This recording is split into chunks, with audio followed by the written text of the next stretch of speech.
मेरी आवाज़ पहुंच रही है ना?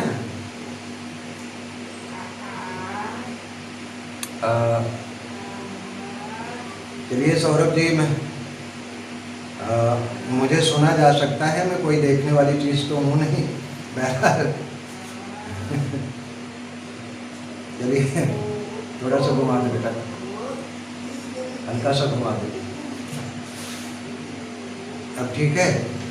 चलिए ठीक है, बढ़िया है। मैं आप लोगों से एक चीज़ चाहूँगा कि कल मैंने क्वेश्चन पेपर दिए थे और क्या पहले 10 मिनट में उसकी चर्चा हो रही? चलिए ठीक है, थोड़ा तेज चलते हैं, बहुत ज़्यादा ऑप्शन पर डिस्कस नहीं करेंगे, लेकिन जहाँ ज़रूरत होगी वहाँ पर डिस्कशन जरूर कर लिया जाएगा। तो आज हाँ जी बोलिए।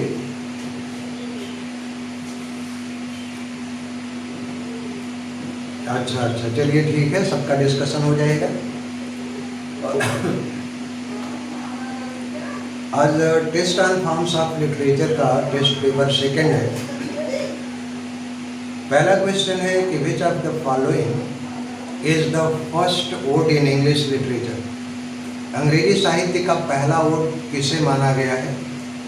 तो जवाब दीजिए आप लोग। जी हाँ, एपिथेल्मिया। और अंग्रेजी साहित्य का पहला ओड राइटर भी है स्पेंसर।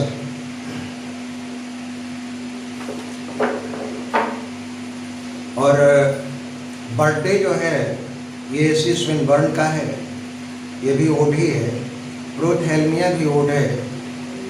और द हाउंड्स ऑफ हेवन ये कर्टली का है। Ode to Virgil was written by, ode to Virgil ये किसने लिखा है?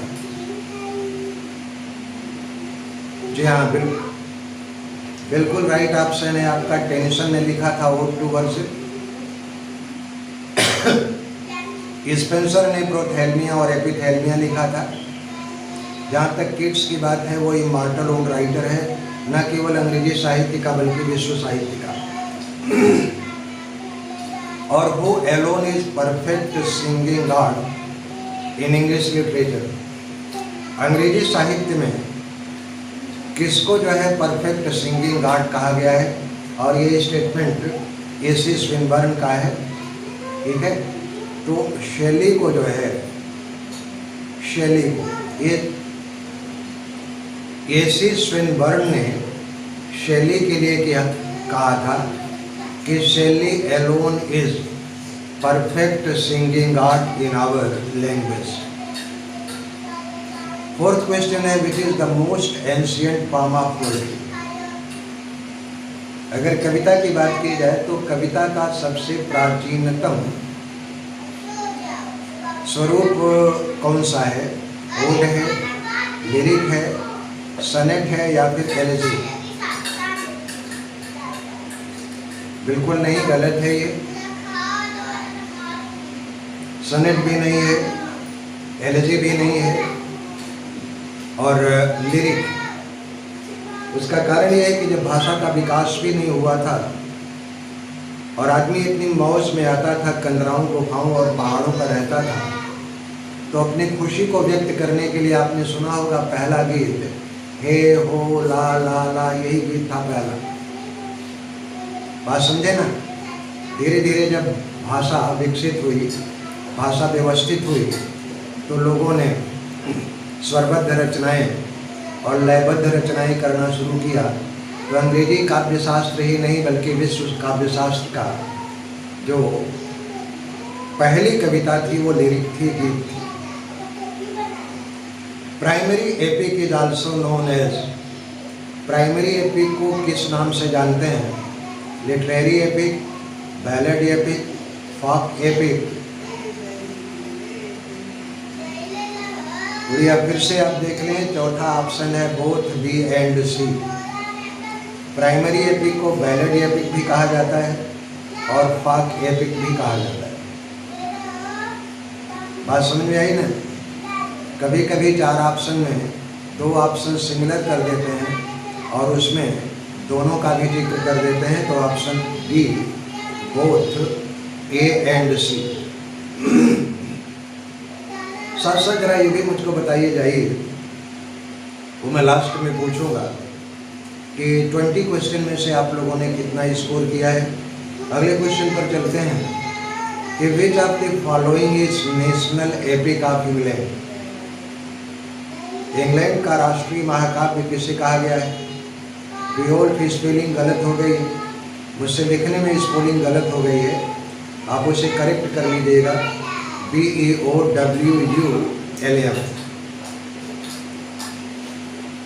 क्या which of the following is called sequel of Iliad. निम्नलिखित में से ये सही है, बिल्कुल सही है, और उसका कारण है कि इलियड की जहाँ से होमर ने समाप्ति की है, वर्जिल ने अपने एनीड की वहीं से शुरुआत की, इसीलिए एनीड को इलियड का सीक्वल माना गया है। 7वां क्वेश्चन है कि which of that Iliad runs into how many parts. Homer का इलियड कितने खंडों में बटा हुआ है? जी हाँ, 24 एकदम सही है, 24 है, आप सही कर लें उसे। होमर का इलियड 24 खंडों में लिखा हुआ है। Chanson de Roland is a national epic of which country. ये बिल्कुल फ्रांस है। जैसे बियोल्फ को अंग्रेजी महाकाव्य का नायक माना गया है, वैसे ही रोलैंड को फ्रांस का महानायक माना गया है। चैंसन कहते हैं गीत को, और डी का मतलब होता है ऑफ। चैंसन यानी सॉन्ग ऑफ रोलैंड, ये फ्रांस का नेशनल एपिक है। नेक्स्ट क्वेश्चन है which is national epic of Spain. Poema de Cid, option B है पोएमा डी सिड, ये स्पेन का राष्ट्रीय महाकाव्य है। In how many cantos Rape of Lock runs. जी हाँ, बिल्कुल 5 कैंटोज। लेकिन अगर ये प्रश्न पूछ लिया जाए कि initially in how many cantos did Pope write the Rape of Lock, शुरू में कितने खंडों में लिखा गया था? बताइए। हाँ जी, सबसे पहले पोप ने रेप ऑफ लाक को 2 खंडों में लिखा था, लेकिन ये एरिस्टोक्रेटिक क्लास हो या फिर लोअर क्लास हो, ये इतना ज़्यादा प्रसिद्ध हुआ कि बाद में 3 खंड और बढ़ाया पोप ने रेप ऑफ लाक में। 12th क्वेश्चन है कि Coleridge's famous ballad rime of ancient mariner contains how many parts. 7 parts है। और लगे हाथ एक प्रश्न और भी बताइए कि which is the only work of Coleridge which is complete.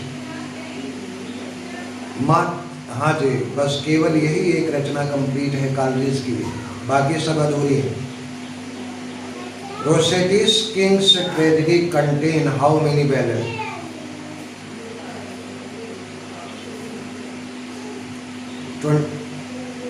नहीं, 21 बैलेड है बेटा। आपने वीडियो जब देखा होगा तो उसमें फेमस ओड का बैलेड का मैंने जिक्र भी करवा दिया है, लिखवा भी दिया है, और नहीं है तो फिर से जो है आप सही कर लें। 21 बैलेड्स है किंग्स ट्रेजेडी।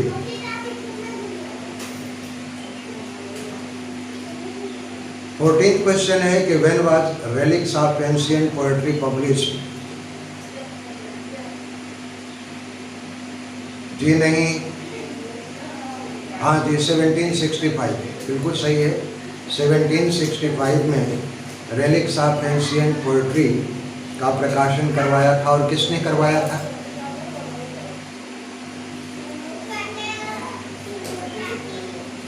बोलिए।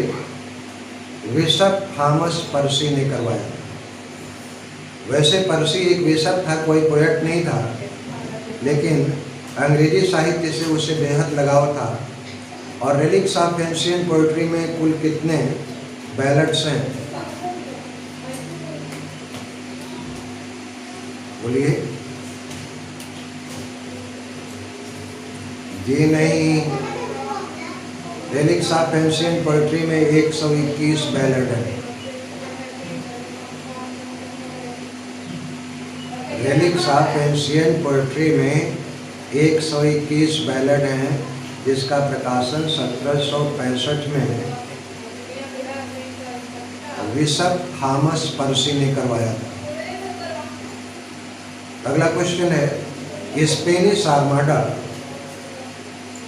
which defeat of Spanish Armada which took place in 1588 and with destruction of Spanish Armada, Elizabeth I was given the epithet miraculous Queen of England।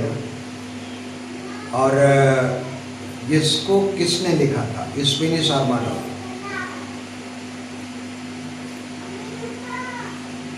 जी बोलिए।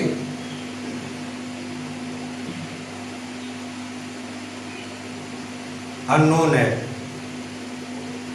अज्ञात, अननोन। 16th क्वेश्चन है, the traditional tune of child's ballad which runs into 3 parts is written by, जी हाँ, Francis जे child ने लिखा है इसको। और इसमें कुल कितने बैलेट्स हैं?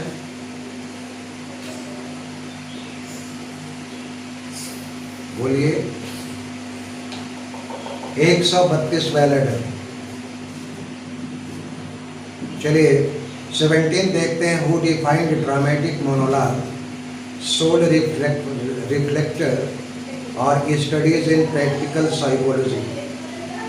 ड्रामेटिक मोनोलॉग की ये प्रसिद्ध डेफिनेशन किसने दी थी कि ड्रामेटिक मोनोलॉग एक सोल रिफ्लेक्टर है, या फिर स्टडीज इन प्रैक्टिकल साइकोलॉजी मानव जाति के व्यवहारिक मनोविज्ञान का एक व्यवहारिक अध्ययन कहा है।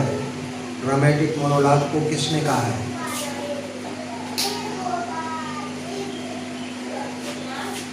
नहीं भैया, कज़ामिया ने कहा है। कज़ामिया ने अपनी हिस्ट्री ऑफ इंग्लिश लिटरेचर में कहा है, ब्राउनिंग्स प्रॉस्पिके इज, क्या ये लिरिक है, बैलेट है, एपिक है, या फिर ड्रामेटिक मोनोलॉग है? जी हाँ, बिल्कुल राइट ऑप्शन आपका है, ऑप्शन बी, ड्रामेटिक मोनोलॉग। और प्रॉस्पिके का मतलब? जी, वो is father of dramatic monologue. मैंने फिर से कहा कि वो is father of dramatic monologue, तो ड्रामेटिक मोनोलॉग का फादर जो है वो ब्राउनिंग को माना गया है। वैसे एक चीज़ बताऊँ आपको, ये अंग्रेज़ लोग बड़े बेवकूफ़ होते हैं। इनका है कुछ भी नहीं अपना, ना तो कोई इनका स्टेंजा फार्म है, न इनकी कोई ओरिजिनल लैंग्वेज है। इन्होंने या तो सेल्ट लैंग्वेज लिया है, फ्रेंच लैंग्वेज सबसे ज़्यादा है इंग्लिश साहित्य में, या फिर लैटिन है, या इटालियन है, रोमन है। इनका कुछ भी अपना नहीं है। खैर, अगर हम ड्रामेटिक मोनोलॉग की ही बात करें तो रॉबर्ट ब्राउनिंग को बेवकूफ़ था वो, और अंग्रेज़ों ने उनके अंदर एक हायरार्किकल सुप्रीमेसी होती है, तो दूसरे चीज़ों को भी लोग अपना बना लेते हैं। दुनिया के सारे पढ़े लिखे या अनपढ़ व्यक्ति ड्रामेटिक मोनोलॉग बोलता है, लेकिन उसने भाई मन के उद्गार को अगर अंग्रेजी साहित्य में, भारतीय साहित्य में देखा जाए तो सबसे बेहतरीन जो है गज़ल होती है। और गज़ल का मतलब तो आप लोगों को मालूम ही होगा, शायद नहीं मालूम हो तो बताऊं, कोई बताए गज़ल का मतलब क्या होता है? हाँ जी बोलें। कोई जवाब दे। गज़ल बहुत सुनते होंगे आप लोगों में से बहुत से लोग गज़ल गाते भी होंगे। और गज़ल एक ऐसी विधा है उर्दू पोइट्री की जिसको हर कोई पसंद करता है। तो मैं आपको बता दूं कि लिटरल मीनिंग होती है गज़ल की, शाब्दिक अर्थ होता है गज़ल का औरत। और कोई भी गज़ल उतनी ही उम्दा होती है जितना उम्दा उसमें शेर पिरोए जाते हैं। और शेर का मतलब भी आप लोगों को मालूम होगा। यार शेर कहते हैं गेशु को, बाल को। अब गज़ल का लिटरल शाब्दिक अर्थ होता है औरत। वो औरत चाहे जैसी भी हो, छोटी हो, नाटी हो, सांवली हो, अगर उसके गेशो यानी उसके बाल, उसके शेर लंबे हैं तो औरत अच्छी लगती है। अब ज़रा कल्पना कीजिए कि कोई औरत चाहे कितनी भी खूबसूरत हो, अगर उसको सरघोटी कर दिया जाए, उसके शेर या उसके गेशो निकाल दिए जाएं, तो उसकी सारी खूबसूरती दो कौड़ी की हो जाती है। वैसे तो गज़ल की जो परिभाषा होती है वह माशूक का, आशिक का अपनी माशूक से दिल की बातें करना, ये गज़ल है। लेकिन शाब्दिक अर्थ होता है। और गज़ल की जो है सबसे बेहतरीन शुरुआत गज़ल और कव्वाली की तूतीय हिंद जिसको कहा जाता है, जो मालूम होगा अमीर खुसरो। अमीर खुसरो का सबसे बड़ा योगदान तबला उन्होंने बनाया, सितार उन्होंने बनाया और गज़ल जैसी विधा उर्दू साहित्य को दी। अरे मैं उर्दू साहित्य के ऊपर नहीं बोल रहा हूँ भाई, मेरे कहने का मतलब मैं कहाँ चल रहे थे, प्रास्पीके। तो प्रास्पीके का मतलब होता है लुकिंग फॉरवर्ड, आगे की ओर देखना। और how many dramatic monologues are there in ring and book. NET में प्रश्न पूछा गया है डियर कि रिंग एंड बुक, जो कि हाँ जी 10 ड्रामेटिक मोनोलॉग हैं। किसने जवाब दिया? चलिए बहुत अच्छी बात है, थैंक यू मेरी तरफ से आपको। तो ये जो है आपके 20 क्वेश्चन डिस्कस हो गए डियर।